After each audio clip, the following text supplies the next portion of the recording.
Good afternoon, and welcome to the first issue of Just the Truth, Please. My goal is to help find the truth and the common sense logic to determine fact from fiction, plausible to ridiculous, by personalizing claims or reasons for omission by our two presidential candidates, President Barack Obama and Mitt Romney. I have delayed actually doing this first broadcast for like 5 days because I wanted to make sure that on both sides I had all the evidence that I could have to bring you the truth, regardless of what my own political stance is or who I'm going to vote for. My goal is not to sway you to one side or the other. It's just to bring you the truth for you to make an educated decision come November 6th. I would like to start out with the past, both candidates. I'm going to start with Mitt Romney. We've heard a lot about him and his past, his privileged background, with his father, and some people downplay that because, well, he's lived such a privileged life. How could he understand how we're struggling? Well, that very well could be the case.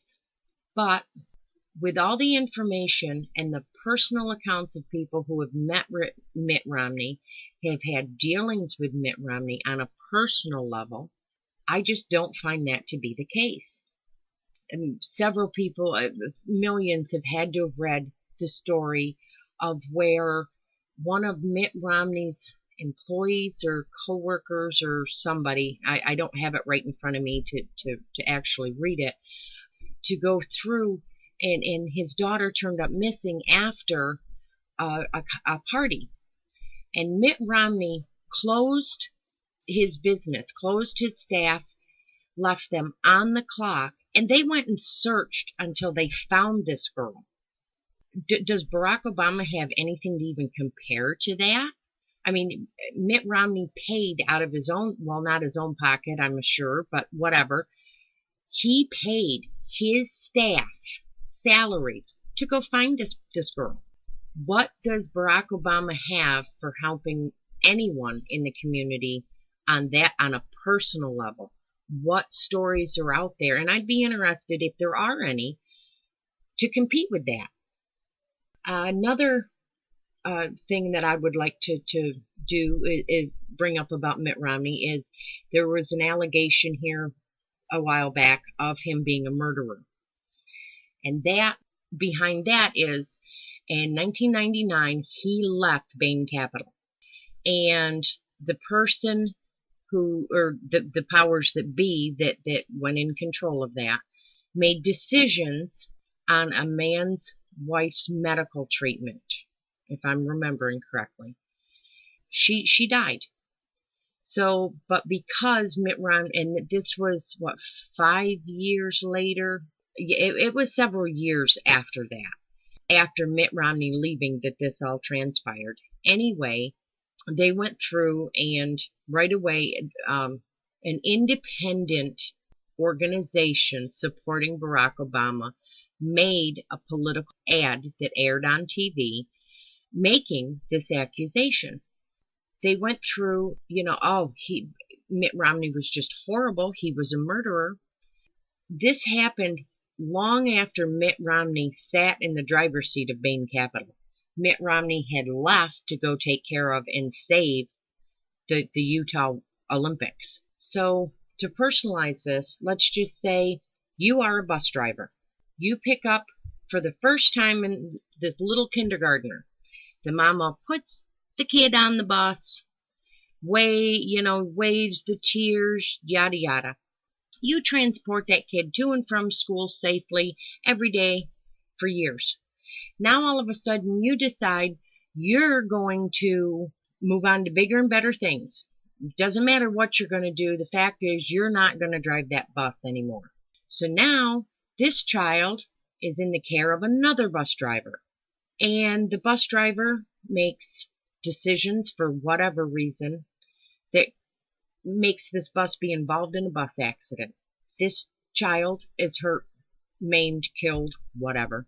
Does the parent have the right to come back at you because you once had your butt in the seat to that bus driving it? No. It's whoever was at the helm, and for whatever reason. That is just desperate and asinine to even try to pull a connection like that. There is no connection. Another thing I'd like to bring up is the fact that President Obama, when he goes and does all these appearances for his campaign, he's going to townships and to cities that are struggling to make ends meet. They are struggling to pay the civil servants' salaries. Policemen, firemen, ambulance, the garbage pickup, you name it, they're struggling to pay these bills. They are having to give up necessary items off their budgets to give the citizens of those townships the protection that they need in whatever manner that's required. He goes in, yes, he has his Secret Service, he has his protection, but the added expense of these townships, and they're just left holding the bill. And they, send the Obama campaign and the president these bills for stuff that they don't have the funds to cover for him to land and speak for 15 minutes and, try to woo everybody, board Air Force One on our dime and take off to the next campaign stop. Then you find out, you hear, is it Newport Beach or Newport something or other, California, and there's been other towns where, they've tried to bill Obama and the Obama people, oh, no. Then you find out that, you know what, these same towns, when Mitt Romney stopped to campaign there, they turn around, they submit a bill to the Romney campaign, and it gets paid. That tells me a lot about who figures that there's entitlement. Who figures that they're entitled to somebody having to be laid off and be without a job to cover the expense of their 15-minute visit, but it didn't matter that they had to have 200 people extra on patrol.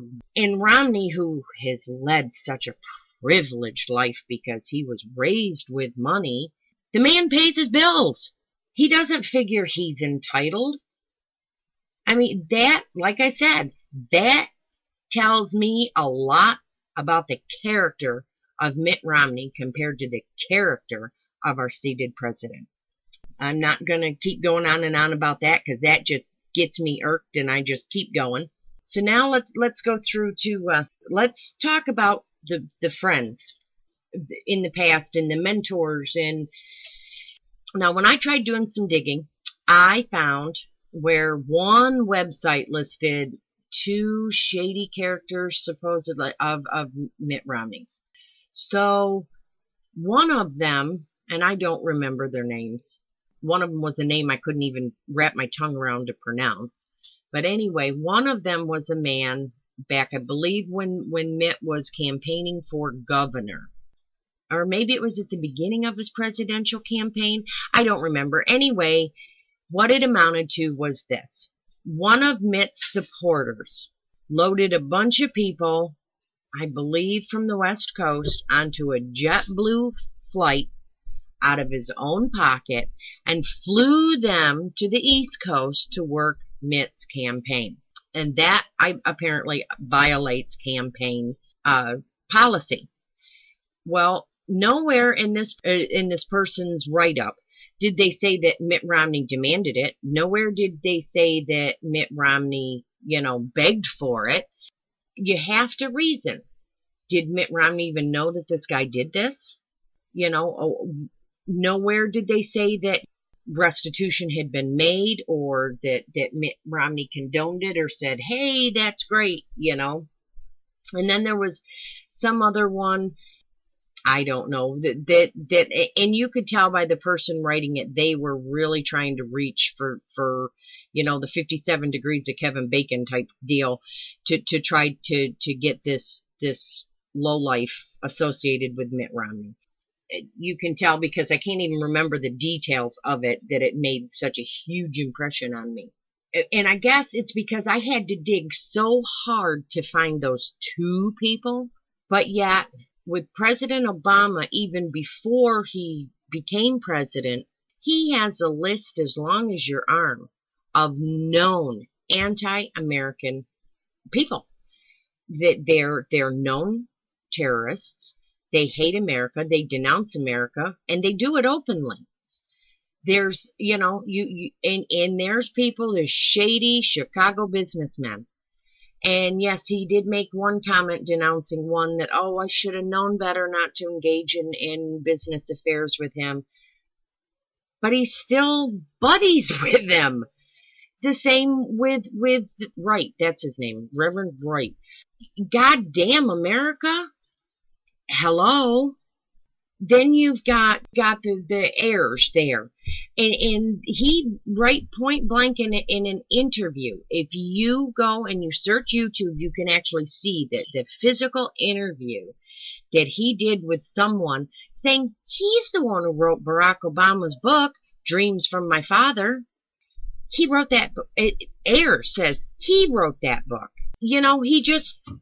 There's a reason why, even before he started fully campaigning for president, that he was known as Mr. Teflon. Nothing ever sticks to him. That right there, no matter who you are, should be a red flag larger than life in front of your face. And millions of people are saying it. It's time to wake up, America. With that, I'm going to say good afternoon. Have a great day, and please think with both sides of your brain and read. Educate yourself. Don't just take what some anchor is telling you, no matter what the channel is, whether it's Fox, whether it's MSNBC or NBC. Do some digging. Do some soul searching.